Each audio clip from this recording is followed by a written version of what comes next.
Assalamualaikum warahmatullahi wabarakatuh. Bismillahirrahmanirrahim. Alhamdulillahirrahmanirrahim. Assalatu wassalamu ala asrofil anbiya'i wal mursalin wa ala alihi wa sahbihi ajma'in. Amma ba'd. Segala puji bagi Allah Tuhan semesta alam. Selawat serta salam kita curahkan kepada junjungan Nabi besar Nabi Muhammad Sallallahu Alaihi Wasallam beserta keluarga para sahabatnya.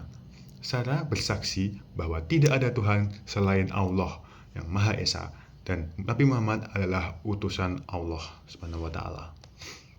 Allah Subhanahu wa taala telah berfirman dan berkatalah, "Bekerjalah kamu, maka Allah dan Rasul-Nya serta orang-orang mukmin akan melihat pekerjaanmu itu." Serta Rasulullah Shallallahu alaihi wasallam juga bersabda, "Sesungguhnya Allah mencintai salah satu seorang di antara kalian yang melakukan suatu pekerjaan, ia melakukan dengan itqan." Hadirin wal hadirat yang dirahmati Allah, dua dalil tersebut merujuk bahwa Islam sangat menjunjung tinggi etos kerja. Menjadi muslim yang bertakwa bukan hanya menunggu rezeki yang datang, tapi aktif bekerja dengan sungguh-sungguh dan juga profesional.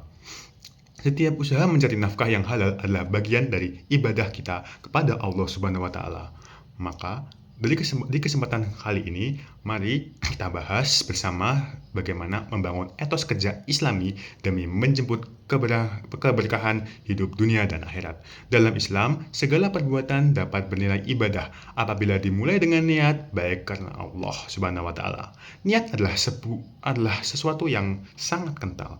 Niat adalah sebuah kata bahasa Arab, yakni niat, yang artinya keinginan. Secara istilah, niat memiliki makna bertekad mengerjakan sesuatu ibadah maupun amal perbuatan karena Allah Subhanahu wa taala yang kita utarakan dalam hati kita. Dalam Islam, niat memiliki kedudukan yang sangat penting karena menjadi tolak ukur diterimanya suatu ibadah atau suatu amal perbuatan. Rasulullah Shallallahu alaihi wasallam bersabda, "Sesungguhnya amal itu tergantung pada niatnya dan setiap orang akan mendapatkan sesuatu dengan apa yang diniatkannya." Hadis riwayat Bukhari dan Muslim. Hadis ini menjelaskan bahwa niat menjadi penentu diterimanya amal seseorang. Ketika aktivitas sehari-hari diniatkan karena Allah Subhanahu wa taala, maka sesungguhnya dapat menjadi ibadah dan mendatangkan keberkahan hidup.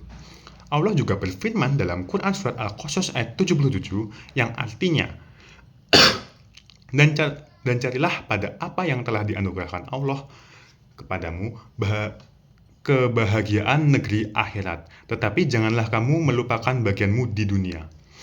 Berbuat baiklah sebagai Allah telah berbuat baik kepada kamu, dan janganlah kamu berbuat kerusakan di bumi. Turunnya ayat ini dilatar belakangi oleh Qarun, orang yang awalnya saleh namun jadi sombong setelah memperoleh kekayaan. Ia melupakan ibadah dan berbuat kerusakan di dunia.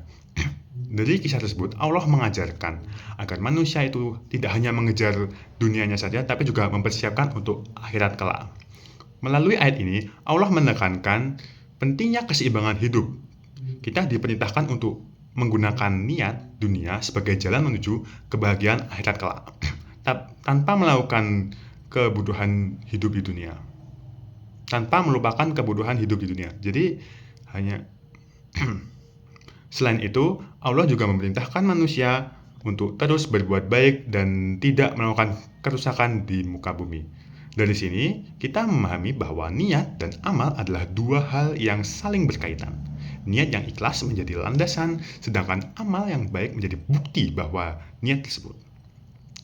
Tanpa niat yang benar, nikmat dunia justru menjauhkan manusia dari Allah Subhanahu wa taala sebagaimana yang terjadi pada Qarun. Hadirin yang dirahmati Allah, di zaman sekarang media sosial telah menjadi bagian dari kehidupan sehari-hari.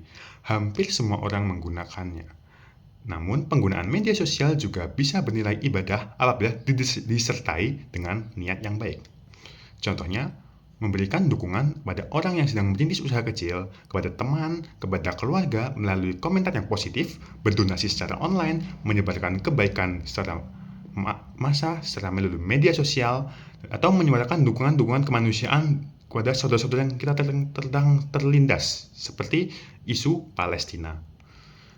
Meskipun terlihat sangat sederhana, tindakan tersebut dapat menjadi amal yang bernilai di sisi Allah jika dilakukan dengan niat yang tulus hanya kepada Allah Subhanahu wa taala.